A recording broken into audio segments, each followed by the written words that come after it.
So great to be here today with you, Devin Vodicka. I am excited to learn all about your journey in education. You've been a teacher, a superintendent. Now you're an author of this book. Can you hold up your book for us? I'd be delighted. Sure. Great. Learner-centered leadership. And you also work for a company that is called Altitude Learning up in the Bay Area is where you're located. But you've worked for LA Unified, for Vista Unified in San Diego, Yes. and you've had just a wealth of experience in education. So Yep. talk about your time for just a second, from going from teacher to superintendent. What was that like? Yeah. Well, first of all, it's a pleasure to connect. So thank you for having me here today. Of course. I knew that I was going to be an educator since I was very young. My mom is a teacher, and she was actually a computer teacher back when these devices were much less sophisticated than they are today. But I grew up in a household where we were talking about teaching and learning all the time. And my first teaching job was at an elementary school in Los Angeles Unified School District. And I went from there to being a special projects director in Carlsbad Unified, which is also coastal San Diego. Mhm. And there I had the chance to work at a school that was going through a lot of change, Jefferson Elementary, where we were campus, merging two schools into one. That was a phenomenal experience, which then prepared me to be a principal, opening two new schools, one elementary school, one middle school. Went from there back to the district office, where I was a curriculum director, and then transitioned to being an assistant superintendent of business. All of that turned out to be great preparation to be a superintendent. And I was really fortunate from 2012 to 2017 to be superintendent of Vista Unified School District. Vista's in North County, San Diego. It's a school district of about 25,000 students. It's a fantastically diverse and just wonderful community. I live in the Vista School District. My own two kids were in the Vista School District. My daughter just graduated from high school. My son's now a seventh grader.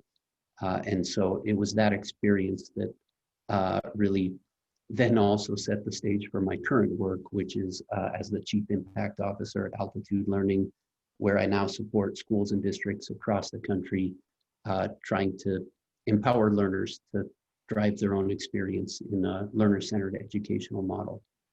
And I love your website and excited to talk more about your book. But before we go there, I'd like to go dive a little deeper into sort of what you learned in your years of education. First, working in the classroom. What did you see went well and could have gone better back then, which is obviously why you moved into administrative roles? Yeah. Well, the best thing about being a teacher, about being in education in general, is every kid just has unlimited potential. And you get to see that every day when you're in a classroom. And so I was very, very energized by just these incredible kids that came in with so much enthusiasm and optimism, sense of possibility for who they could become and how they could be change makers in the world. And it was great. I didn't want to leave the classroom, but I did feel like I could have more of a broader impact by helping many teachers in their craft, which is what led me into being a school administrator. But we also did have a lot of challenges, particularly where I was. I was a bilingual teacher, and we had a very limited access to learning materials that were in Spanish. There were many times sort of misaligned expectations between what was being assessed and what was actually being taught and where the students were in their own journey. And there were, just a lot of, I would say, mixed messages that you get as a teacher about how to prioritize your time and energy. Right. And by that, you mean assessment versus actually inspiring and engaging the students. Is that right? Well, that for sure. This was also sort of, I was a teacher in the late 90s when standardized testing was kind of Ramping up. becoming more emphasized. It was the early stages of the accountability movement. Hmm. And in my classroom, more than half the students at a given point in time would have one or more parents that were incarcerated. We had very high student mobility. It was just a very, very challenging environment. And um, these were incredible kids doing amazing things that didn't always show up on a standardized test. Sometimes because of a mismatch between their experience and then the ways things were being assessed. So I remember, for example, there was a test item at that time, and it was a reading comprehension test, and it showed a picture of a towel hanging on a rack, and it had four choices for the kids. And two of them were, is this a bath towel or is this a beach towel? And these are students who didn't have different sets of towels for the bath, Right. bath or the beach. They had just towels. And so they would make their best. And then, the result would come out sometimes saying, well, they didn't know how to read, when in fact it was a mismatch between the way that their reading was being assessed and their lived experience. And so, Exactly. um, anyway, that was just, one of the challenges. And some led me to feel like it's really important for us to be thinking about how we can represent learning in lots of different ways that show the whole child, what they're learning, what their growth is, what they're capable of. Also, beyond just reading and writing and math, which are obviously very, very important, but creativity, curiosity, empathy, these are also really important things that turn out to be a little harder to measure. So Absolutely. And how were you able to bring that into the classroom as a teacher or in your journey, help other teachers be able to, widen the learning environment and bring in those things, like you say, creativity, empathy, understanding, yeah, engagement, inspiration? yeah. How do you have an example of how you were able to do that? Well, there are a lot of different ways that I think we can expand that sense of possibility. But some of the things that I've found are really helpful are being clear about what we're trying to achieve first and foremost. So in the book, I talk about this construct that I call a framework for the future, which includes vision, mission, values, goals, roles and responsibilities, and then a strategic plan. And if you go into many organizations, not just schools, but many organizations, and you ask people, what is your vision for the future? Why are you really here? What are your core values that help you understand how to interact and how to navigate through ambiguity? Most organizations are not as clear on those things as we could be. And in schools, it's really important to have that sense of purpose. And once you have that, it's also then important to connect your goals, how you're going to measure progress in alignment with those aspirations. So if you say you want students to be creative problem solvers, but then your goals are all around, filling in a bubble on a test, then that's misaligned expectations. Mhm. Um, and where you can align those expectations and then clarify roles, who's going to do what, and create plans that align with achieving those metrics, incredible things can happen in classrooms, in schools, in school systems, and uh, so I feel like that clear strategy is one of the first things that school leaders can do And to help expand that view of success. as part of your company, the company has gone into many public school districts around the country. Could you Yeah. share with us one big change that has been implemented through these ideas you talk about and through having better goals and a mission? And, when a school district decides to partner with you and read your book and understands your materials? Yeah. It's a good question. So yeah, we work with a little more than 100 school districts across the country right now.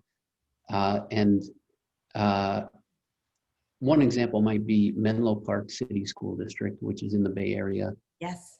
They had an orientation to what they were calling student-centered learning, and we've been working with them on their strategy, doing some professional learning. They've been using some technology tools that we developed. And when COVID hit and schools were scrambling to figure out what to do and how to adjust, they were one of the first to say, well, we already have a framework.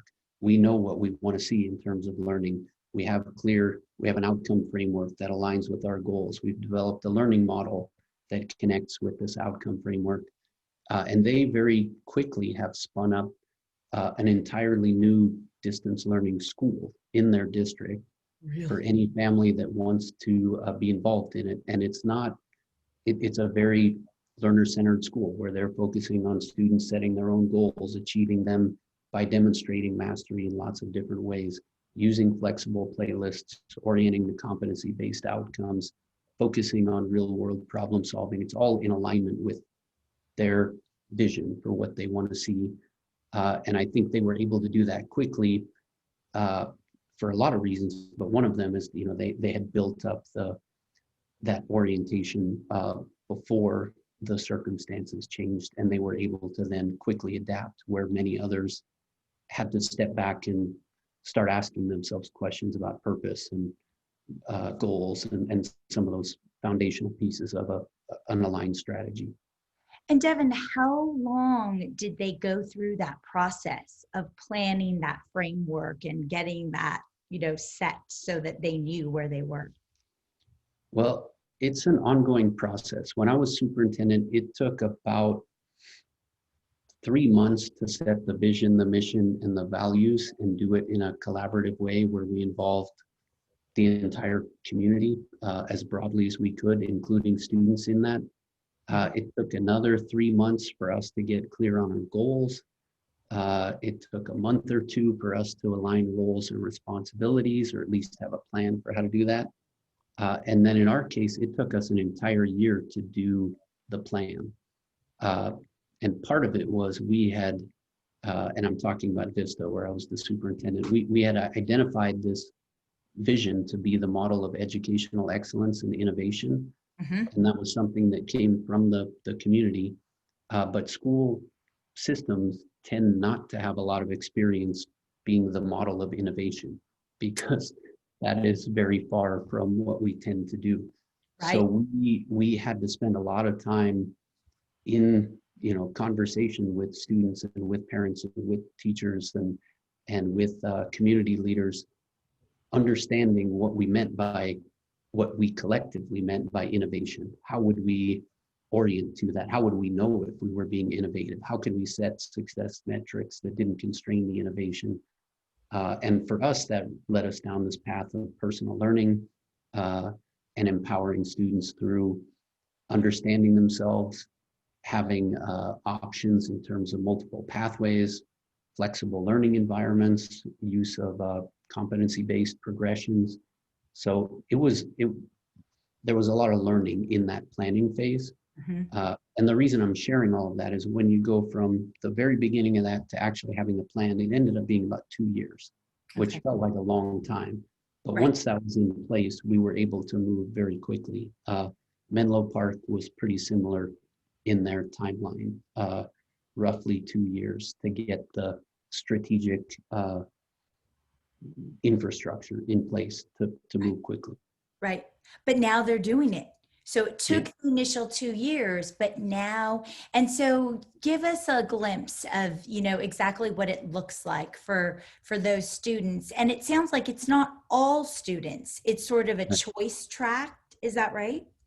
Yeah. So, Menlo, like many other communities,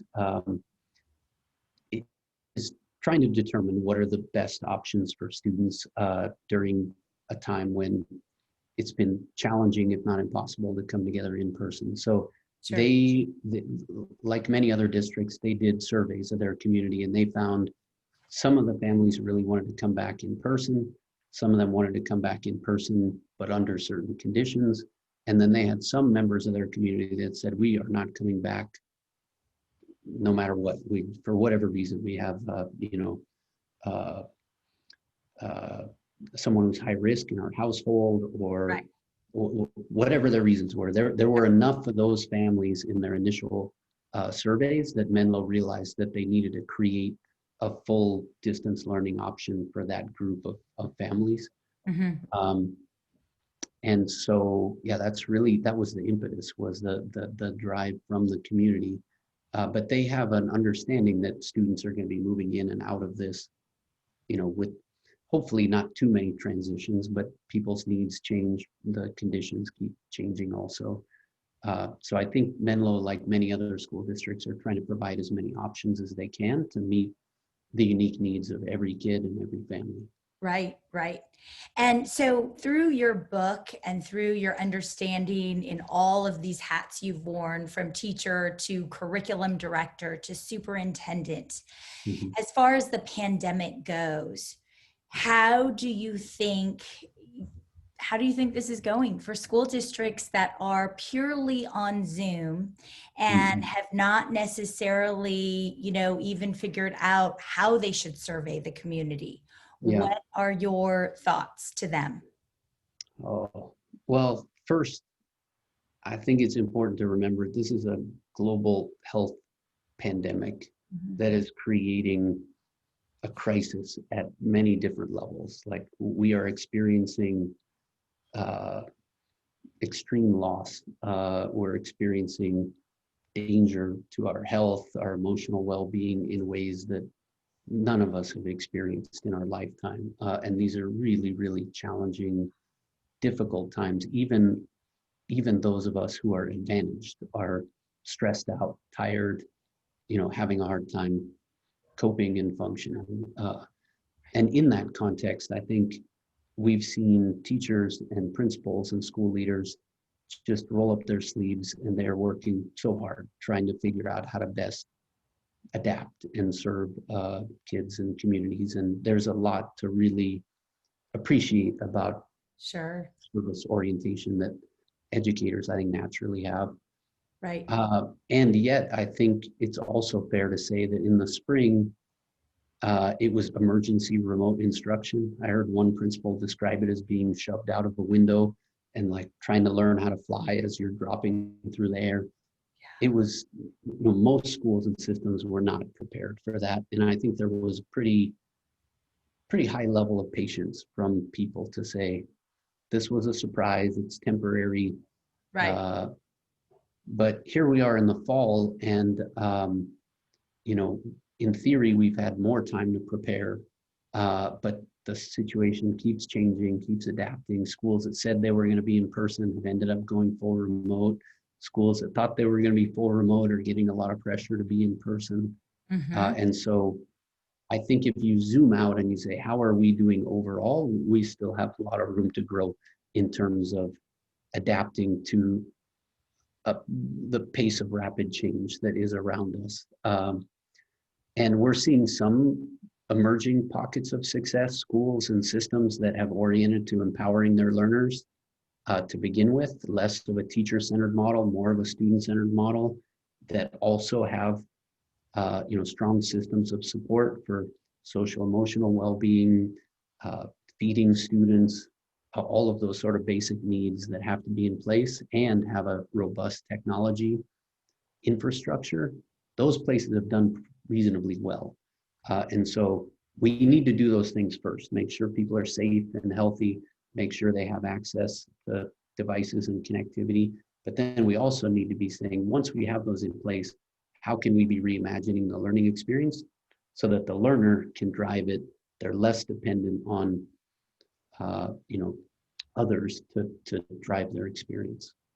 And what are some examples of how, educators can be empowering students and having it be a more learner-centered environment? Because I Mhm. think that a lot of students, I mean, I have kids in both public and private school, and it's all day on Zoom, and it's as if you were in class, but it's staring at your device the entire time. And I don't know that it's very much engagement, and Yep. they're missing, that contact and those breaks to talk to friends. So Mhm. how do we build it so it's a little more personalized and students, it's more student-centered, like you say. Yeah. Well, a lot of our schools are still relying on seat time models that were originally created by the Carnegie Foundation. I think it was 1906 that they came out with their initial guidelines. And most of our school finance systems and accounting systems are rooted in this idea that a certain amount of time leads to, it is the way that you measure education. And I think we need to go back to what are we trying to achieve? What do we want to see from learners? Do we want to see them creating projects that are actually contributing to solving real world problems? Do we want to see them demonstrating foundational knowledge in certain ways? Do we want to see them improving in their communication skills, including being better listeners? Do we want to see them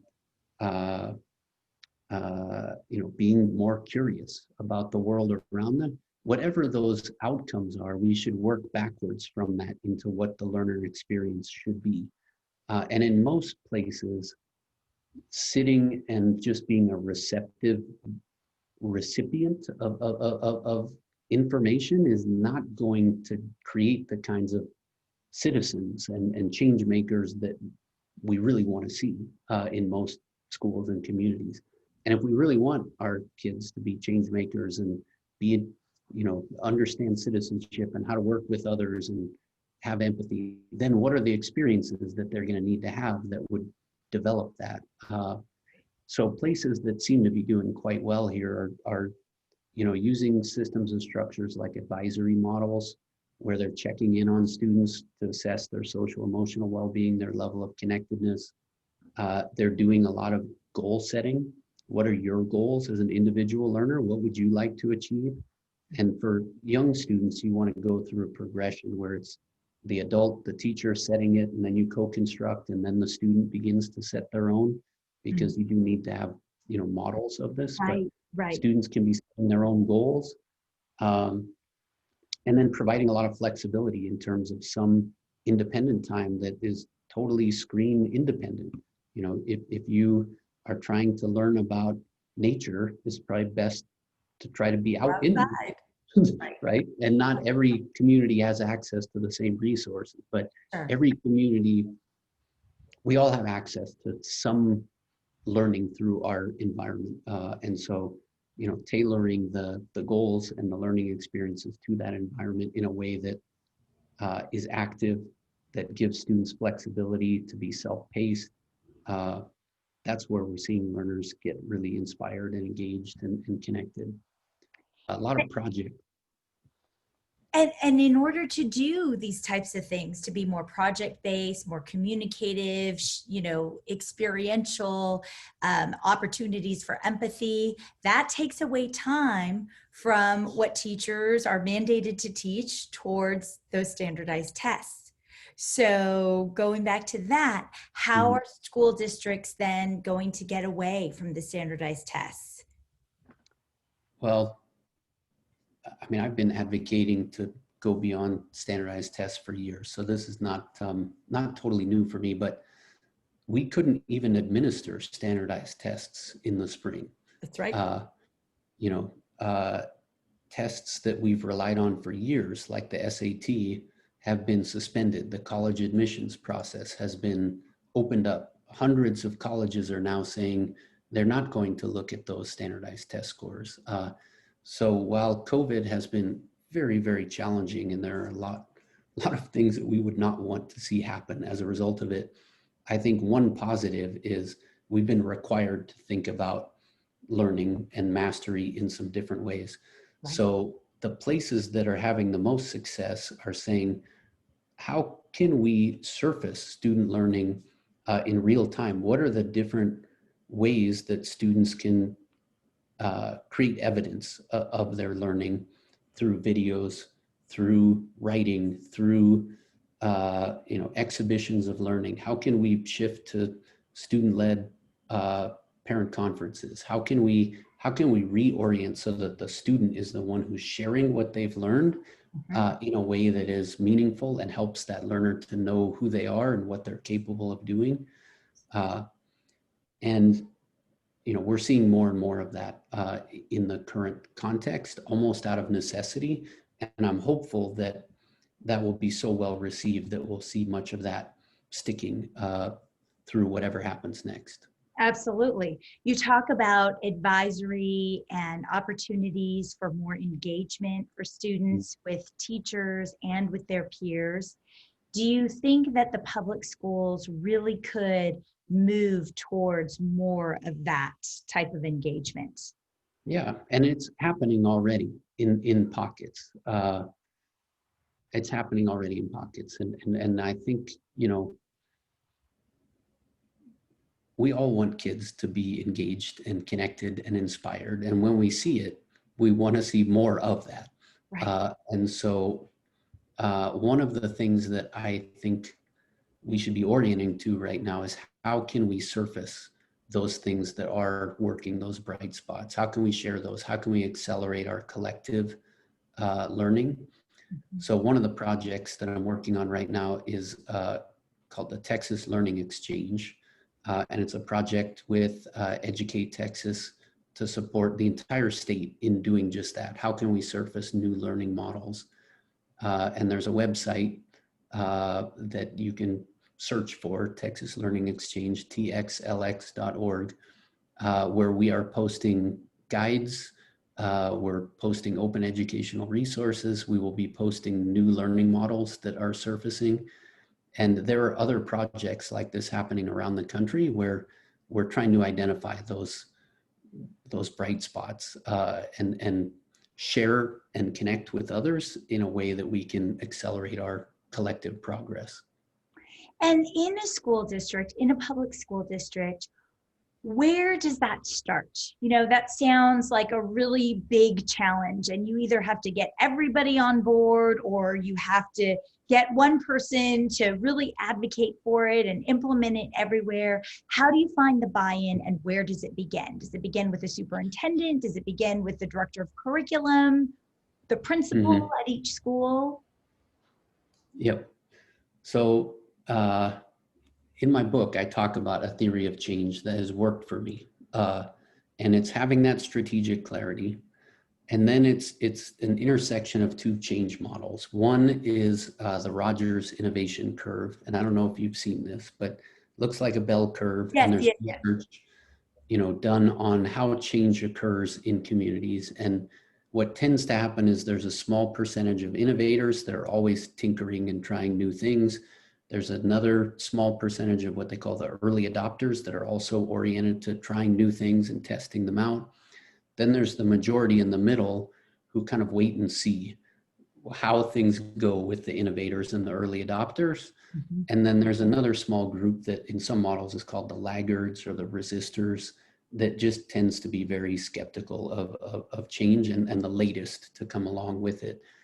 So if you understand that model conceptually, and then you also take a social capital approach. And my dissertation was around relational trust and social capital. And change happens through interaction.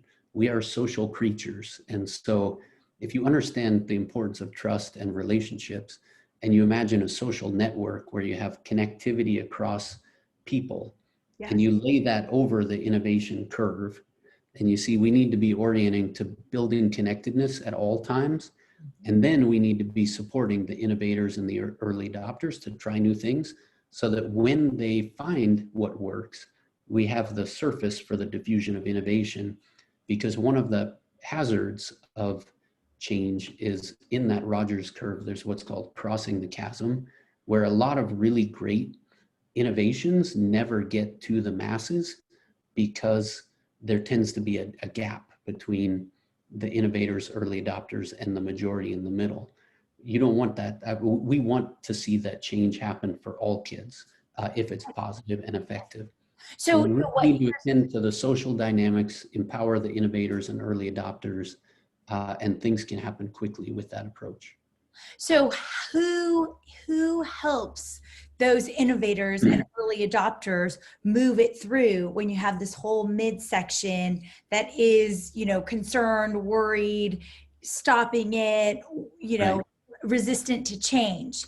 Yep. Who are the people who build those relationships to move it forward? Is it the district administrators? Is it the teachers? Is it the parents? Is it the school board? Who is it? Well, all of us have an impact and an influence, so we're all capable of making change in it. And if you're a classroom teacher, you should be thinking about, how do I build connectedness within the students in this classroom? How do I empower them to take measured risks and share what they're learning? If you're a principal, you're looking to do that with your teachers and your staff. If you're a district administrator, you're looking to do that with staff across multiple schools. So some of the things that we did, for example, where we renegotiated our teacher contract to create more collaboration time for all staff, just as like a build the baseline. Teachers go above and beyond. They do a lot of collaboration as it is, but we wanted to build it into the teacher day, make it a non-negotiable, if you will. And that aligned with one of our values, which was around collaboration. So it was the right move, tied to the values, and it also built that social connection. And we partnered with UC San Diego. They came in and did studies measuring climate, culture, level of connectedness, and they saw that those things were going up very quickly. And then we used an opt-in model for different change initiatives. So when we rolled out our personal learning model, we went to different schools and we said, who wants to try this? It's totally up to you. If you want to do it, great. We will give you some budget. We'll give you some time. We'll give you some flexibility. But you have to want to do this. And sure enough, we saw innovators, early adopters opt into it, and they started to have early success. And that, coupled with more collaboration, more connectedness, led it to go from 5 schools in year 1 to 12 schools in year 2 to 22 schools in year 3 to eventually a district-wide change. So again, it takes a little bit more time in the early stages to take that approach, but what you see is the change process goes slowly, slowly, slowly, and then quickly. Right. So it's the continual relationships and the continual conversation and those early adopters and innovators really helping to bridge the gaps and to be able to show, their vision and where it's going, right? Right. Well, and the other thing is, we didn't know at the beginning if this was going to work for kids. We didn't know that it was going to lead to increases or improvements in attendance, reductions in discipline problems, improvements in test scores, improvements in graduation rates, improvements in college readiness rates. We didn't know that, but by using the opt-in model and trying some things, we were able to validate successes and also rule out some things that didn't work as well, so that when we did go to that next phase, it was informed by practice and experience as opposed to just a concept. And there are a lot of really well-intended change efforts in education that have died because we've taken this like all or nothing approach, which hasn't worked for us very well either. So I'm a big fan of Rogers curve coupled with social capital is the way that you get to transformational change. And there are other strategies you can use to drive incremental improvement that are more well-known, using TQM, total quality management types of principles, continuous improvement approaches.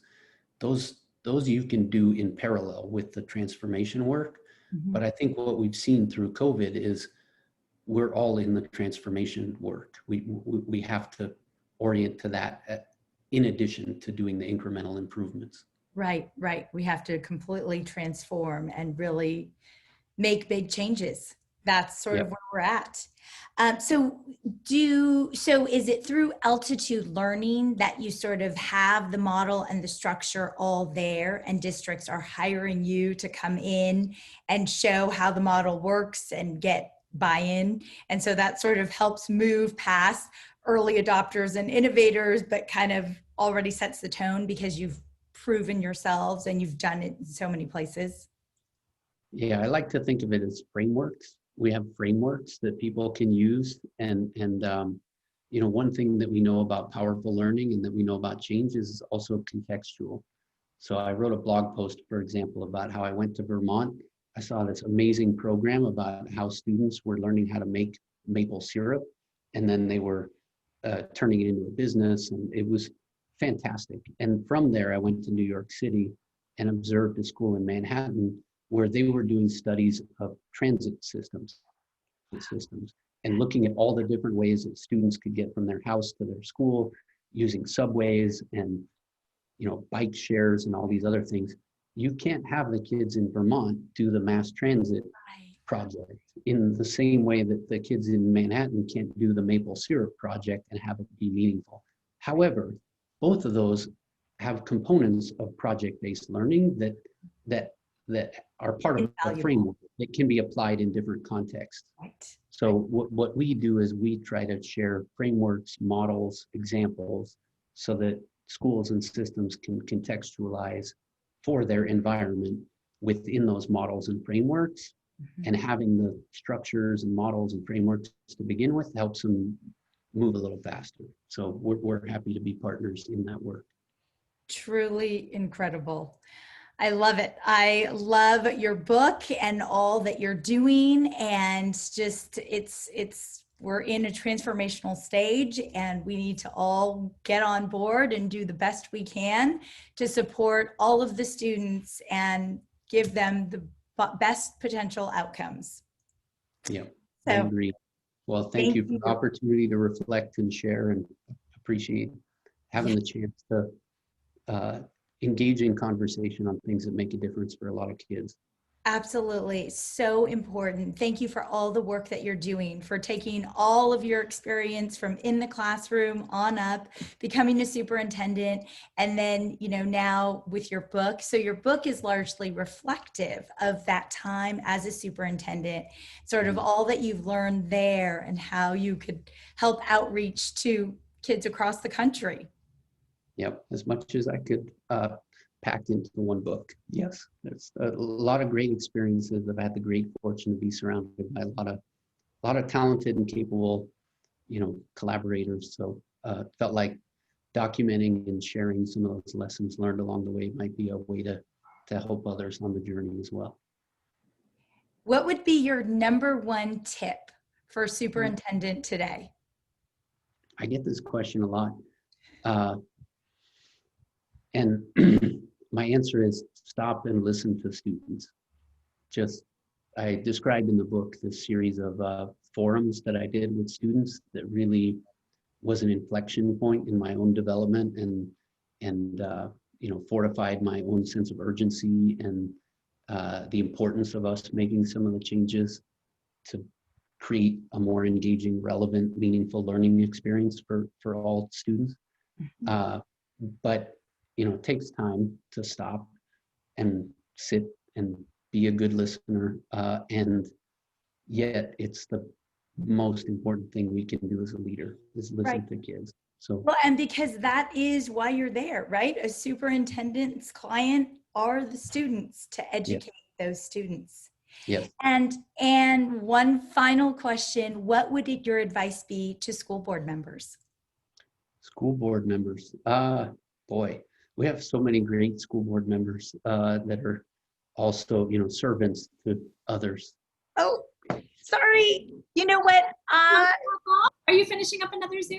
Yes. Can I have you pop off for 1 second? Thank you. Okay.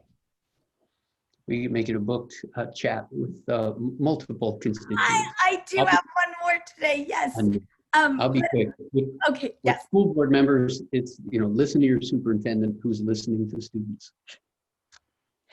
Listen to your superintendent who's listening to students. So assuming the superintendent is engaged with the students, then he should be bringing that information back to school board members to then understand what is needed by all students across the board, is what you're saying.